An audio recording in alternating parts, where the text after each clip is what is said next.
Master Skywalker. There are too many. Swear words. What are we going to do?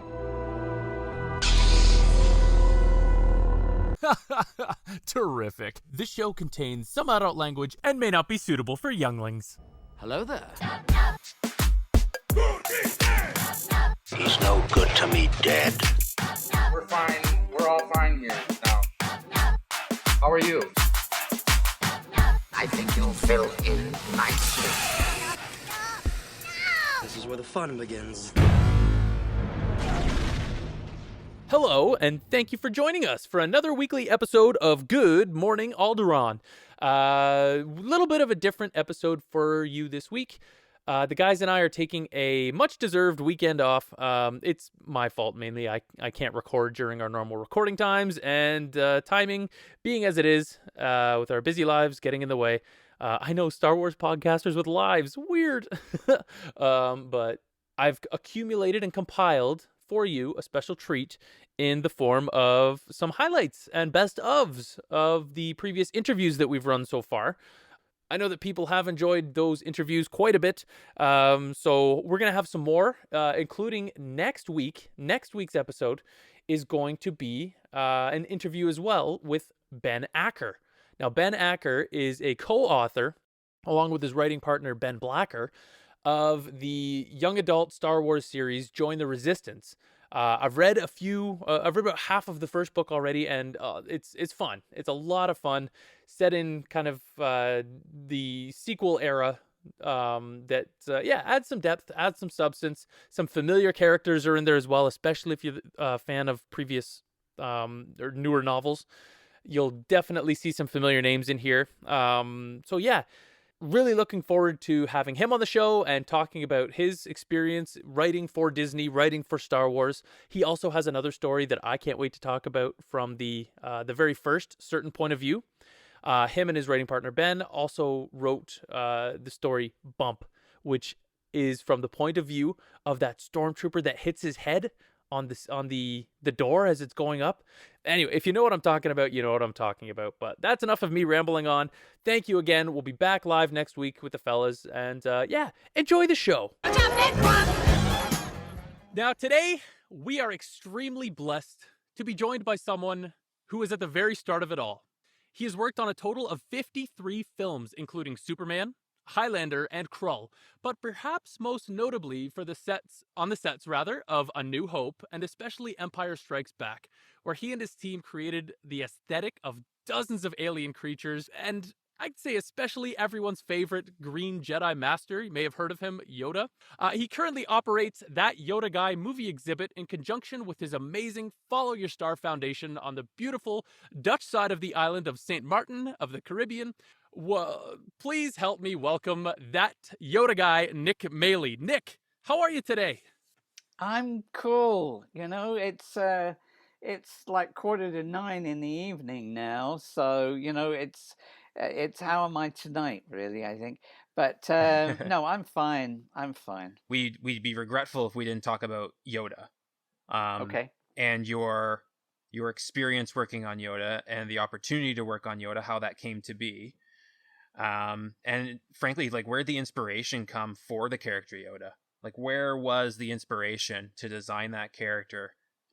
Okay. Where'd that Well, come from? first and foremost, when you gave me such a wonderful, glowing introduction, you kind of made it sound like it was me and my team. It wasn't actually the case. I was part of Stu's team, so I was one of the guys.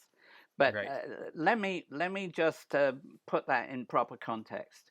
When we started on the first Star Wars movie, I was the new kid in the creature workshop, and so no one trusted me to give me a solid character that was mine. I worked on bits of characters, so I made the eyes for a lot of the characters that are in the Mos Eisley Cantina. These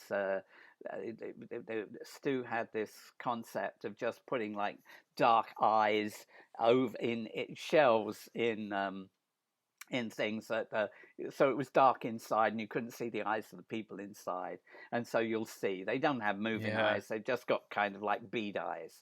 and it was snowing outside. We had this cold snap, and this we were using compressed air and an oven, and they had made a kind of little space for it, maybe because they thought, being a compressed tank, it wasn't safe inside. They had to put it outside, so they'd converted a space that I think originally probably held 3 dustbins. And Wow. and so no one else wanted to work outside, so Nick can go do that. Yeah, let's send him out. Send the new guy. Send the So rookie. that's how. So it's not really like I was so brilliant that they decided I had to make all the eyes. It's just no one else wanted to go out there. So You're doing the then, little jobs until you get the big job, right? you do the little jobs until That's you right. get the big jobs. Yeah. And so when we got the new team together for Empire Strikes Back, instead of being, the new kid on the block, I was actually one of the 3 most experienced people on the team. Okay? For sure. So it's important to understand that as I progress with this. So instead of having this tiny little room that we had to build the creatures for the Mos Eisley Cantina, they'd made all this money and they gave us this big workshop. Really, it was a complex. We had a separate room for the foam work. That was my domain. I was the guy making the foam skins for the Ugnaughts, and I knew I was going to make the skins for Yoda. And I prepared all the molds for Yoda, and Stu and I poured Yoda's head. I poured Yoda's ears and his hands and his feet, because they weren't considered to be as important. I mean, it spent 5 months deciding what Yoda was going to look like. This was something of a nightmare. We had 10 months. We had 10 months to prepare, instead of 5 weeks to prepare for the Mos Eisley Cantina. We had 10 months to prepare and film. So we had to, I think it was considered 3 months of that was going to be filming. So we had 7 months to prepare, and they spent 5 months deciding what Yoda was going to look like. And so suddenly, we were thrown into this sense of turmoil of now rush, make the molds, do the stuff, make the skins, get the stuff out. Stu had his own little room instead of us all being in this one, tiny room. And he was working on Yoda, and Yoda was his baby. And Graham and I were building the Wampa. And there was also the head of the Tauntaun, animatronic head of the Tauntaun, that was in the main workshop, and we were doing life casts for Han Solo in carbonite and other stuff. Oh, and cool. as soon as we started filming, Graham went down on set as the chief makeup artist. So Stu is a designer, he's in his room, Graham is down on the soundstage. I'm the most experienced guy left in the workshop. You're the head honcho all of a sudden. Right? Suddenly, I'm not the new guy. We've got all these new guys come in, and they're all looking to me for me to tell them what they should be doing and how they should be doing it. Okay, so as they progressed, and it had been deciding that Yoda was going to be a glove puppet, and they started to talk to the Muppets about operating them and stuff like that. They suddenly got kind of insecure about the fact that they were never going to see Yoda's legs.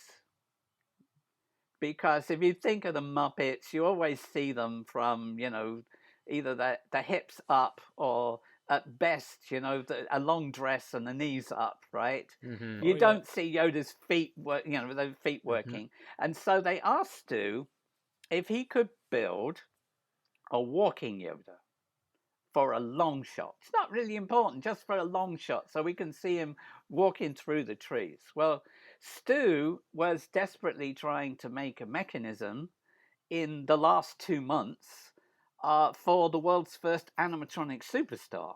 No one had ever made a major feature as a puppet in a full movie, in a big movie, right? No one had ever done that. And so he had a lot of pressure on him. So he was in his room, working on that all the time. And he said, no, we don't have the staff. And we don't have the time to do it. You'll have to do something else. So who did they come to? They came to the guy who was running the workshop for him. Oh, yeah, that's me. Okay, right. So out of the frying pan into the fire. Out of the frying pan into the fire. I knew I was going to make the skins for Yoda, and I prepared all the molds for Yoda. And Stu and I poured Yoda's head.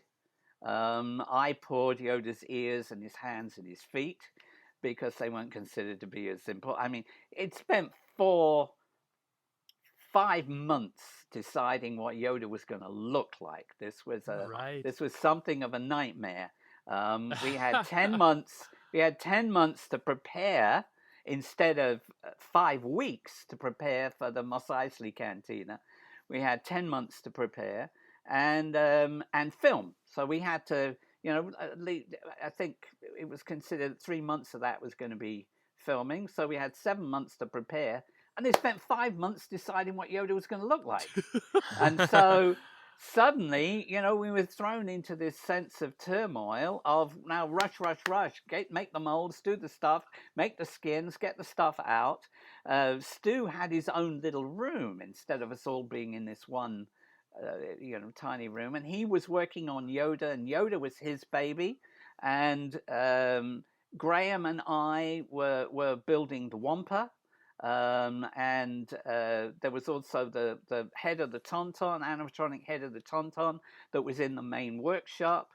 And we were doing life casts for Han Solo in carbonite and other stuff. Oh, and cool. as soon as we started filming, Graham went down on set as the chief makeup artist. So Stu is a designer. He's in his room. Graham is down on the soundstage. I'm the most experienced guy left in the workshop. You're the head honcho all of a sudden. Right? Suddenly, I'm not the new guy. We've got all these new guys come in, and they're all looking to me for me to tell them what they should be doing and how they should be doing it. Okay, so as they progressed, and it had been deciding that Yoda was going to be a glove puppet, and they started to talk to the Muppets about operating them and stuff like that. They suddenly got kind of insecure about the fact that they were never going to see Yoda's legs. Because if you think of the Muppets, you always see them from, either the hips up or at best, a long dress and the knees up, right? Mm-hmm. You don't see Yoda's feet, the feet working. Mm-hmm. And so they asked Stu if he could build a walking Yoda for a long shot. It's not really important, just for a long shot, so we can see him walking through the trees. Well, Stu was desperately trying to make a mechanism in the last 2 months for the world's first animatronic superstar. No one had ever made a major feature as a puppet in a full movie, in a big movie, right? No one had ever done that. And so he had a lot of pressure on him. So he was in his room, working on that all the time. And he said, no, we don't have the staff. And we don't have the time to do it. You'll have to do something else. So who did they come to? They came to the guy who was running the workshop for him. Oh, yeah, that's me. Okay, right. So out of the frying pan into the fire. Out of the frying pan into the fire. And so they said, can you figure out some way that you could make, an animatronic walking Yoda? So I said, not something yet. Something else that is in my book. Something else that is in my book is sorry, I've lost track of what I was saying. Can you make a walking Yoda? Don't ever turn down an opportunity. When an opportunity comes, you can honestly say, oh God, if I try to do this and I fail, people will laugh at me. If I just play safe, I'll get through the job and they'll employ me on another job. If I try to do something outside the box and I fail, I'm going to be the guy who failed. And so fear is self-doubt is the worst enemy that you have. You know, 100%. people 100%. are scared of standing out in a crowd. Mhm. Well, I say if you don't believe in yourself, who the hell else is going to believe in you, right?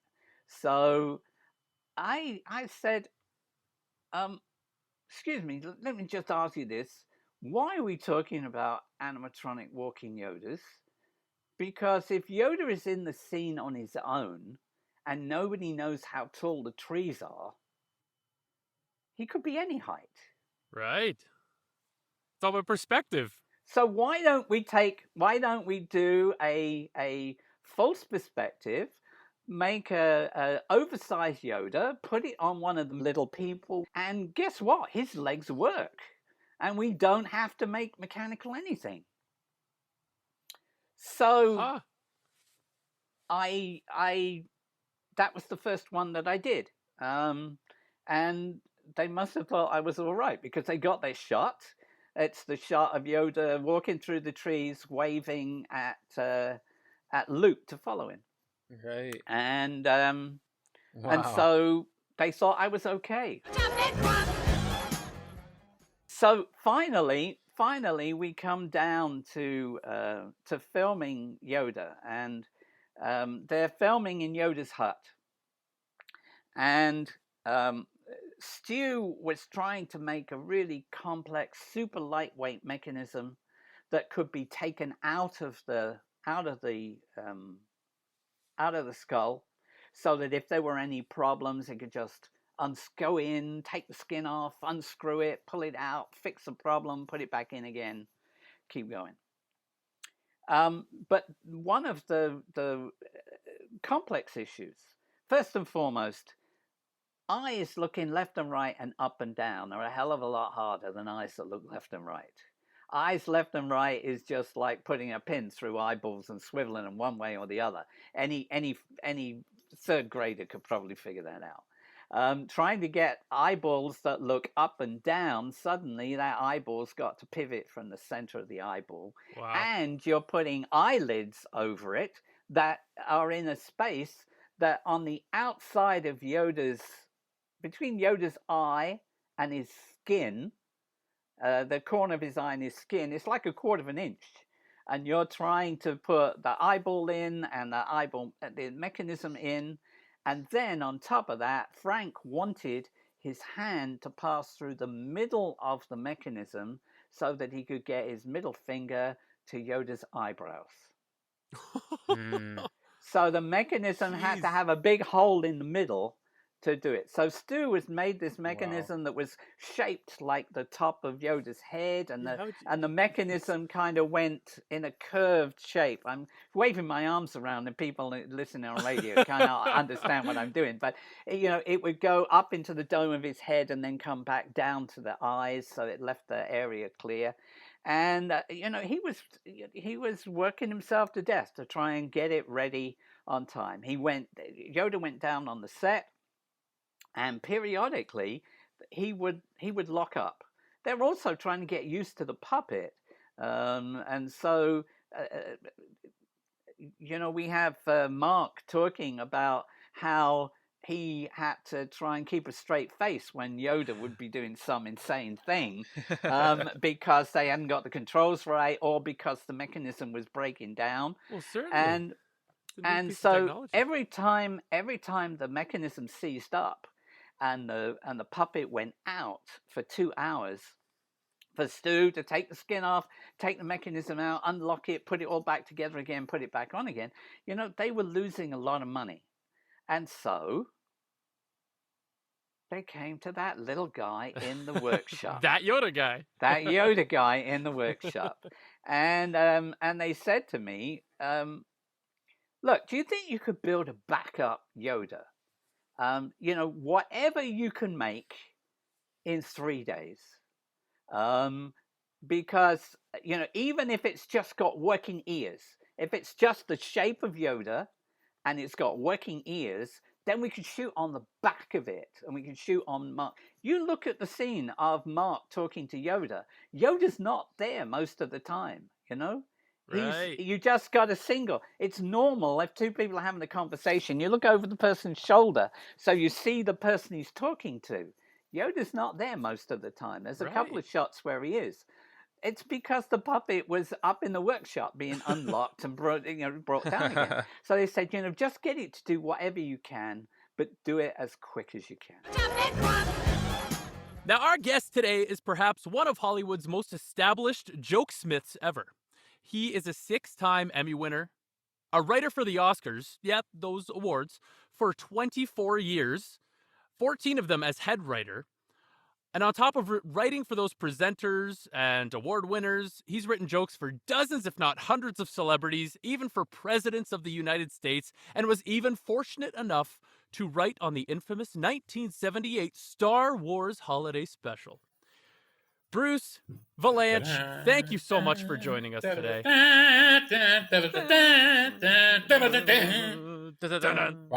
Followed by the Darth Vader theme. I mean, dun dun dun dun dun dun dun dun.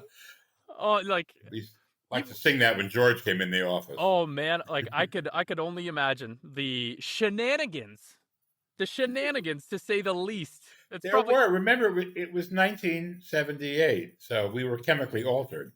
And I hate to say that anymore because I've said it so many times that now I get somebody sent me a review of the Lego special, in which they said, "Well, it's so much better than the Star Wars special, which was written on a cocaine high by Bruce Valanche." Where she got that from? I mean, we did stuff. I joked that Carrie Fisher and I snorted the Sweet and Low. You're going Colombian skiing. No, I mean, we all know that Carrie had a real drug thing. I never had a drug thing. I mean, but I did what you did in those days, which was you had a cocktail every day. You had a joint or you had something every day. So, I mean, it was fairly mellow, but it wasn't like we were, chewing our bicuspids down to, a nub and writing this thing. It wasn't like that. But it was part of the atmosphere, I have to say. Well, I have a few. Go ahead. I was going to say I have a few things to say about whenever anybody asks me about the show. If you since you're going to, right? Absolutely. I have to say the first thing is that had we known that what we were doing would be talked about 45 years later, we might have paid closer attention.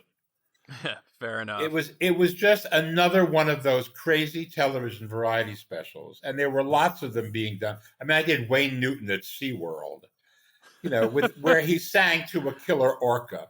I mean, there was like a lot of crap. I mean, it was network television at its last gasp of being exclusive. So can you find that on YouTube? Wayne Norton singing to a killer orca? No, and I'm desperot to find it. I think Yes. I think he is like George Lucas, who tried to kill every copy of Star Wars, and has bots who are like constantly looking, trying to find bootlegs and getting rid of them, banishing them from the internet.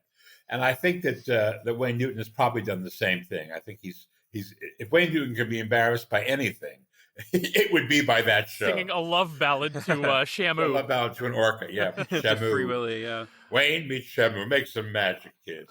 So that's one point. And the other point I have to make, and people get angry when I say this sometimes, is that a lot of people thought Star Wars was a load of crap.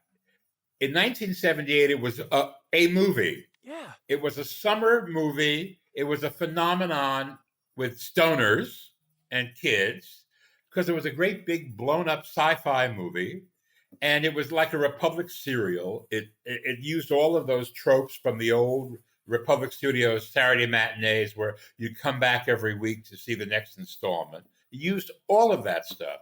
And a lot of people in the industry were not wildly impressed by it, which you'll see when you look at the Oscar nominations that year, which so much of the technical stuff was nominated, but not so much of anything else.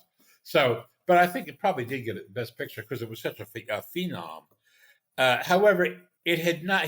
George had not started doing Empire yet. He was in pre-production on the Empire. So, at the time that we did the show, Star Wars had not become Scientology of the nerds.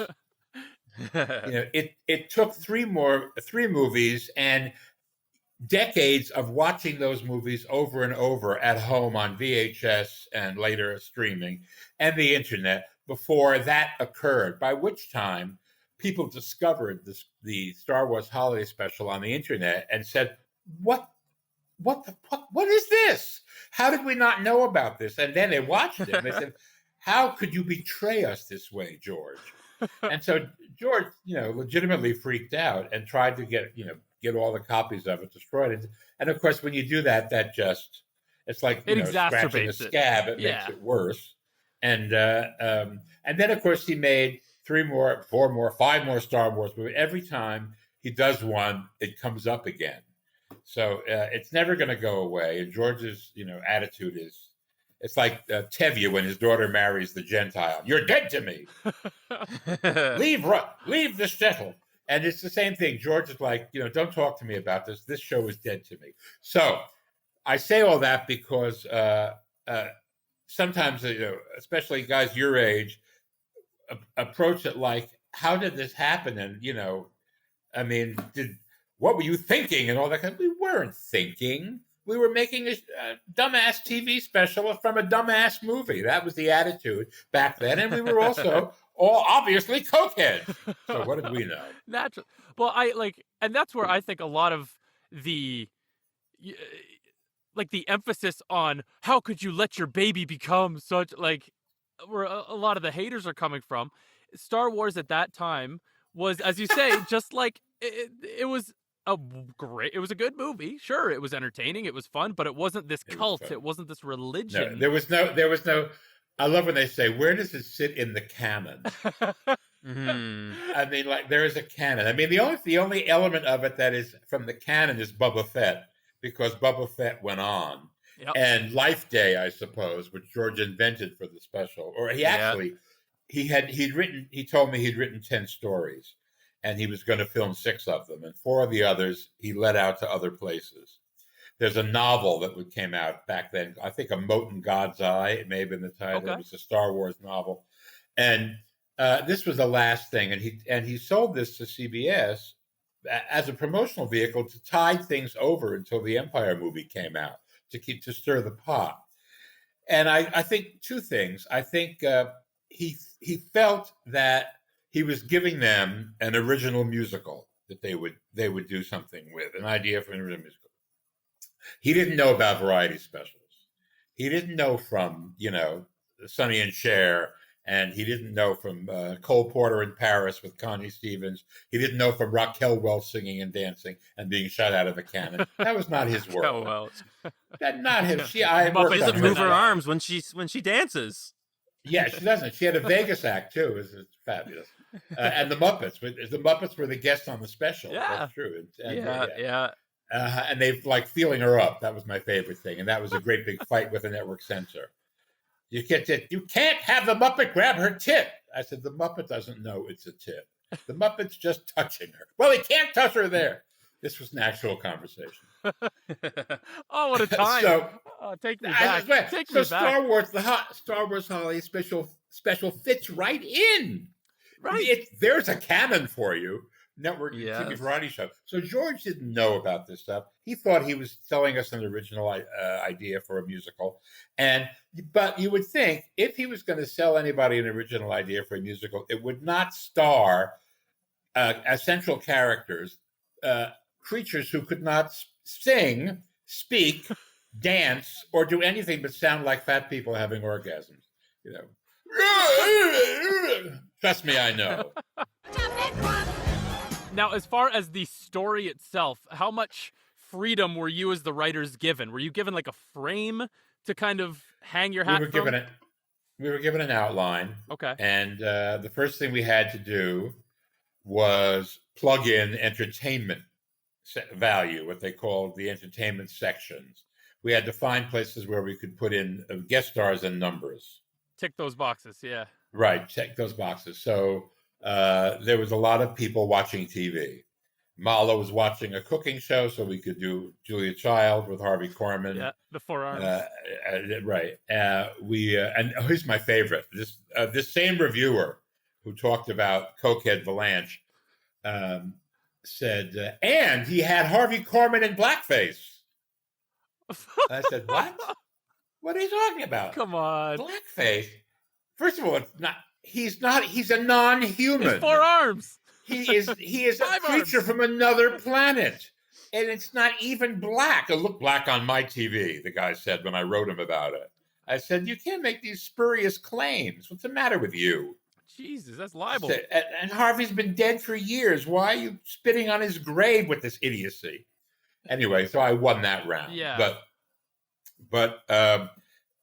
So and then we put in Diane Carroll as a fantasy of the old the silverback grandpa Wookiee because that was supposed to be Cher, but she backed out and Diane stepped in. Diane came in and she was wonderful. She's so elegant and classy, and and I said it was the first interspecies, interracial romance on network television. Where's my NAACP Image Award? I used to joke with Diane, when are we getting that award for that groundbreaking moment that we did in the Star Wars special? That was historical. Where you and a Wookiee were having a moment. And then we had the kid playing with something, and that was how we got the Cirque du Soleil to do their first television thing, coming in and did that. And then we had later on the kid watches Jefferson Starship. So we kept finding spots where we could stick entertainment numbers. And then, of course, when they go to Tatooine to the cantina, there's B. B, Arthur, of course. B as running the joint. And she insisted on doing a number. That was her deal breaker. Because B, was a Broadway musical comedy actress. She had been the original Yenta the Matchmaker in Fiddler on the Roof. Okay. And she had won a Tony for doing Mame, for playing Angela Lansbury's sidekick. And at the time, she was Maude, which was a big TV show, but non-musical. But so she was a huge name. And but she wanted to remind people that she had these musical comedy chops. She had the pipes. So she brought in a song by Kurt Weill and Bertolt Brecht.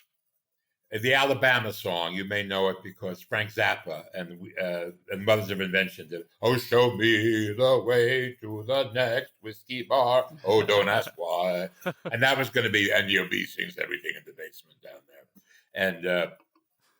And we had to clear it with Bertolt Brecht's estate, who said no. He didn't write this, so it should be in some space cantina fantasy. He wrote this as social commentary. So Ken and Missy Welch, who wrote a lot of stuff for the Carol Burnett show, were writers on this, and they wrote her a song that sounded a lot like the Alabama song, and sort of kind of like Midnight, what's the Moscow song? Those were the days, my friends, we thought they'd never end. It's not that, but it sounds like that a lot. Yeah.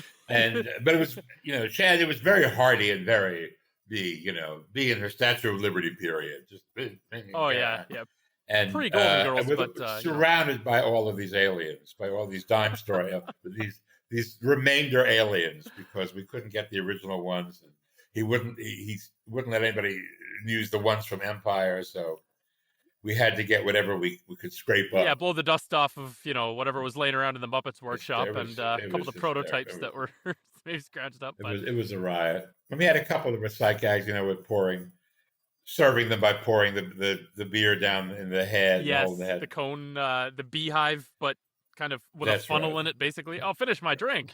Pours it in the top of his head. Certainly, yeah. Yeah. Now, what about, I want to talk about you, the person, when this came out and you started seeing maybe some of this negativity around it. How did you feel? Did you feel like hurt by it, or were you?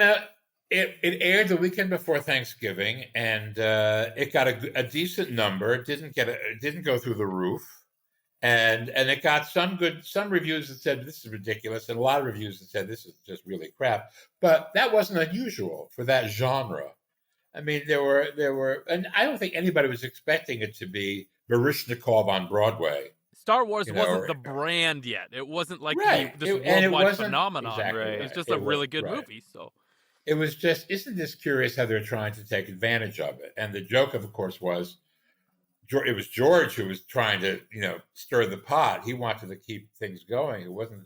I mean, the network recognized that they had a built-in brand that would attract a certain audience, and but it wasn't like anybody was jumping up and down to do it. So it so I mean I went on from that to another thing. It wasn't there were I did a lot of. I'm writing a book now about how I wrote the worst shows in television history and lived. Yeah, well, I was going to say the Brady Bunch Variety Hour and right. the Paul Lynde Halloween special, and I mean I have a whole litany of fabulous pieces of shit that I wrote that I'm writing a book about. So here's to me. Some of the shiniest turds in Hollywood there for you. Then maybe that's the name of the book. No, but I was going to say your career polishing turds, but that just sounds so déclassé.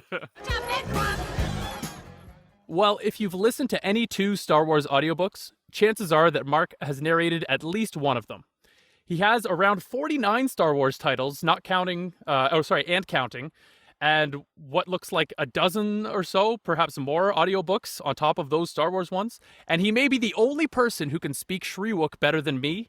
Please welcome the amazingly talented Marc Thompson. Marc, how are you today? Hey, I'm doing great. That's a high bar though you're setting up. I don't know if I can speak Shriwook. Well, you at least got the sound effects down pat, because I'm not having, I'm not ordering a coffee in Shriwook or anything. However, I can get the grumbles down pat there. So, but we'll save that for later. But again, thank you so much for joining us today. We're just grateful to have you on. Oh, thanks for having me. It's an honor to come on and talk about Star Wars. Yeah. So hey, Marc, it's Andy. I don't think I introduced myself before we got going. I'm Andy. It's nice to meet you. You too. We're just curious, so Star Wars. I mean, we're all big Star Wars fans. This is a Star Wars podcast. How did you get involved in the narration game with Star Wars? What was the process like? How did that all come about? Yeah. So I had been doing animation for quite a while. And my agent called and said, well, have you ever done an audiobook? And I was kind of like, no, not really. And I was kind of trying to talk her out of it, because I wasn't, I hate to admit this, but I wasn't much of a reader. I didn't read a lot growing up or whatever. And it just seemed like a lot of work to me. Right. So I was kind of trying to not show a lot of interest, but then she was like, well, what about would you be interested in doing a Star Wars audiobook? And I was like, whoa, yeah, hold on. Yes. So then I just really was like, oh my goodness, this is awesome. And they gave me 3 pages of it, and they said, prepare this and you're going to come in and audition. And so I kind of just read it like crazy, and I kind of got some of the character voices together, and I prayed. I was like, God, let me get this, and so then I walked in, and I did it. And I think you could ask Kevin Thompson. He's the director of pretty much all of the Star Wars books. And I think he would probably say I got it because I could emulate a lot of those voices. And I think my animation and mimic background kind of helped with that.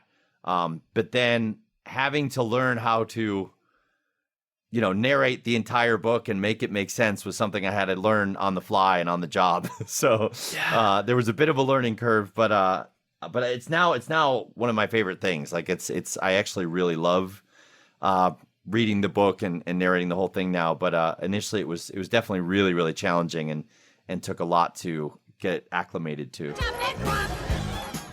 So you've had a chance to be part of the Legends era. And that's has a really soft spot in a lot of fans' hearts. The fans really love it. Oh yeah. Do you have any favorite got to be a part of, or just in general? So I was really lucky because I got to do 2 big kind of 9-book story arcs when I was first starting out. Yep. And it was kind of like basically like what happened to like Luke and Mara's kids and like and Han and Leia's kids, and like it was these epic stories. And so I really like the, I think it's called Legacy of the Force and Fate of the Jedi were kind of the name of the arcs. So those all kind of blend together for me. But I really liked Fate of the Jedi. Like I really liked kind of that arc and some of the things that were going on in there. And there's I should have looked this up to remember, but there was this group of aliens that were kind of Yuuzhan Vong. Well, there's that. I didn't Was get that to do the different Yuuzhan Vong. Yeah, I that was before me. Okay. But there was this group of aliens that were Force users, but they were kind of like what the Bendu is on Rebels. It was this group of aliens that didn't necessarily subscribe to the idea of the light and the dark, but kind of like were trying to examine both sides or kind of be this gray in the middle thing.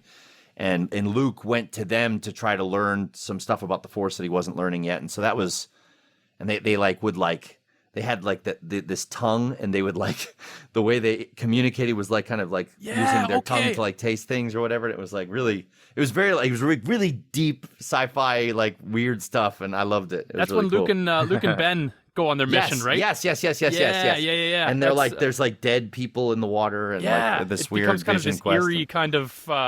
It's almost like the Harry Potter when him and Dumbledore go to that.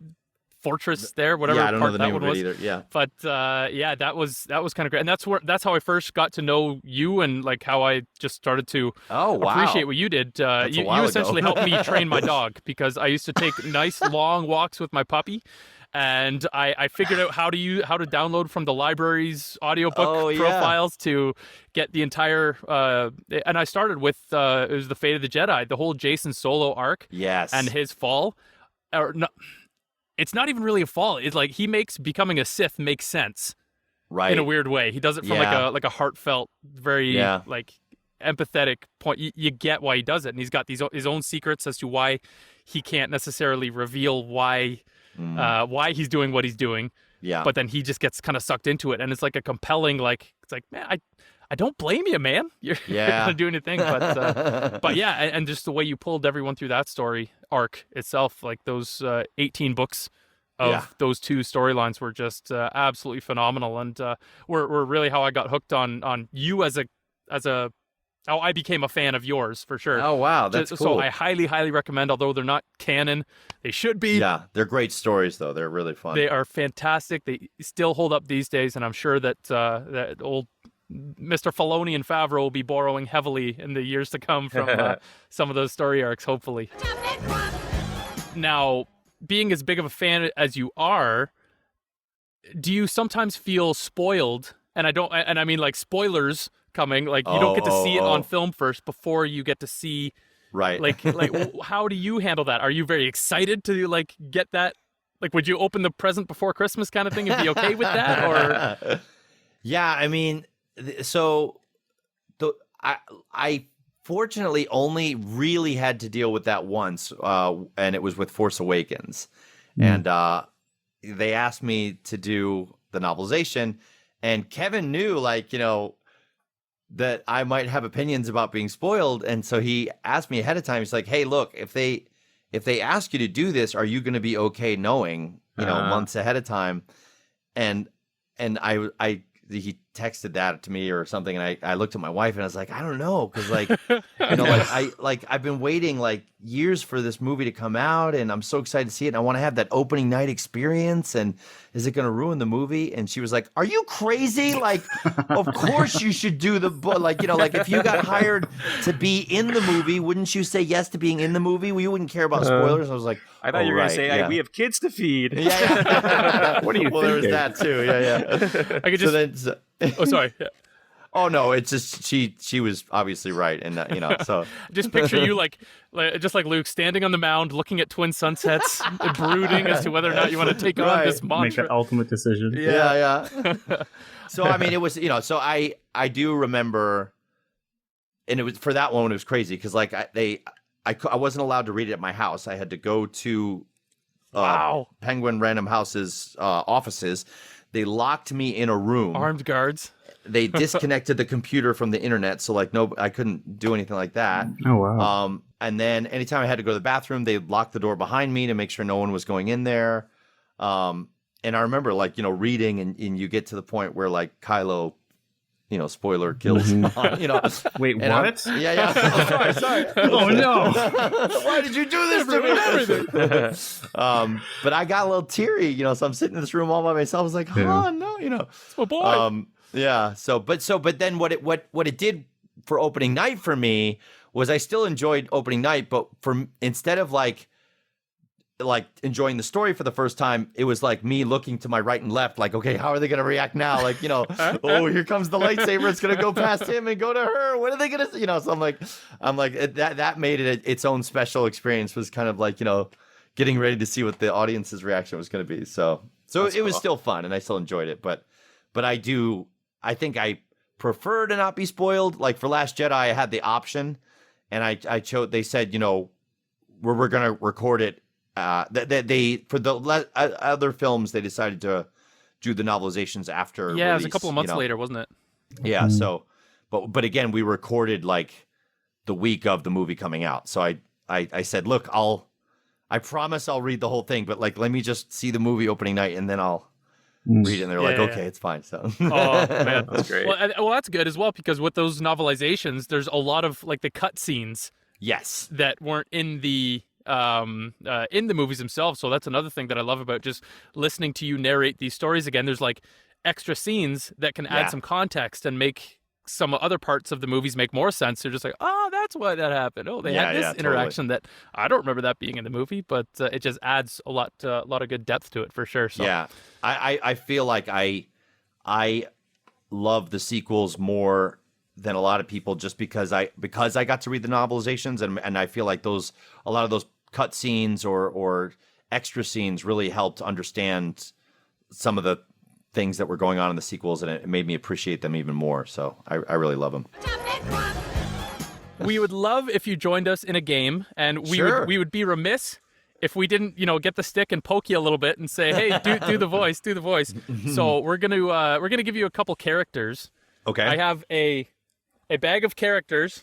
Oh boy! And a white Filoni hat full of scenes. Not full. We'll do a couple. We won't. Okay. We won't make you burn your voice out for the weekend or anything. Okay. So I'll give you. What would you like first, the scene or the character? The character. Okay. Character number 1 is, my favorite, Thrawn. Okay. Grand Admiral. That's just a hat full of Thrawn, isn't it? Yeah. Other names in it. I'm Wait a pretty minute. sure that's how he did that. Oh, that was another point of contention. We don't have to go into it too much, but I liked the Marc Thompson version of Thrawn when you did the anniversary edition. Gotcha. Yeah. I that's what I envisioned as Thrawn. But I love like this silent, maniacal kind of Thrawn that he became. Yeah. However, I always envisioned him as this kind of like strong, brooding kind of character that you initially had for him as well before Mr. Skarsgård, I believe, came in and Mikkelsen. Yeah. Mikkelsen. Sorry, Mikkelsen. Yeah. Does it now? But yes. So, anyways, Grand Admiral Thrawn is asking for a quarter pounder, but no cheese, and will that affect the weight? Okay. So Grand Admiral Thrawn ordering a quarter pounder with no cheese. Okay. Chimera, full stop. Greetings, fast food window operator. I would like one of your quarter pounder sandwiches. But listen to me closely. It is very important that there be no dairy product upon my burger. No cheese shall touch the meat. Do you understand? Also, will this affect the time? Excellent. While I'm waiting, I'll look at the art in your bathroom. Wow. Take it to a whole other level. I got goosebumps from that. Can that be the next Star Wars movie? Yeah. Tell Tim. Let's see what he does. Hey, for sure. Get it in there. Okay. Next character. Oh. Han Solo. Okay. Han Solo is telling the kids you brought pizza home. Okay. Okay. Chewie, Leia, where's Ben? I got the pepperoni and the sausage. Hey, don't touch. I get the first slice. Laugh it up, fuzzball. It's my pizza.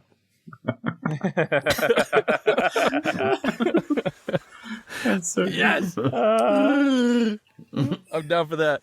Okay. Last one.